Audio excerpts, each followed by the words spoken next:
सकाळची सुरुवात झाली या हिरव्या मुगाच्या उसळल्या आणि नागलीच्या भाकरीने. सखी सध्या खूप खुश आहे. तिला बरंही वाटायला लागलं आहे आता.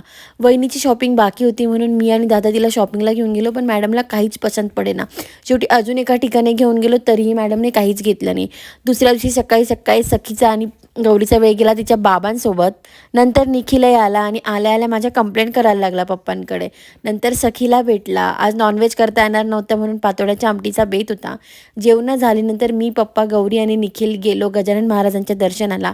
आज गुरुपौर्णिमा होती आणि आमच्या आयुष्यात होणारी प्रत्येक चांगली गोष्ट ही त्यांच्यामुळे होते, हे आमचं प्रांजळ मत आहे. नंतर दादा आणि आम्ही गेलो नवशा गणपतीला. तिथे छान दर्शन झालं. आज दिवसभर सखीला सांभाळायची जबाबदारी तिच्या मामीची होती. बाहेरच जरा खाल्लं पिल्लो. घरी निखिल मला सोडायला आला आणि इतकं इमोशनल ब्लॅकमेल केलं की मला घेऊन परत निघायला आम्हाला तसा उशीरच झाला. त्यामुळे सखी गाडीतच झोपी गेली आणि असे संपले आमचे 2 दिवस.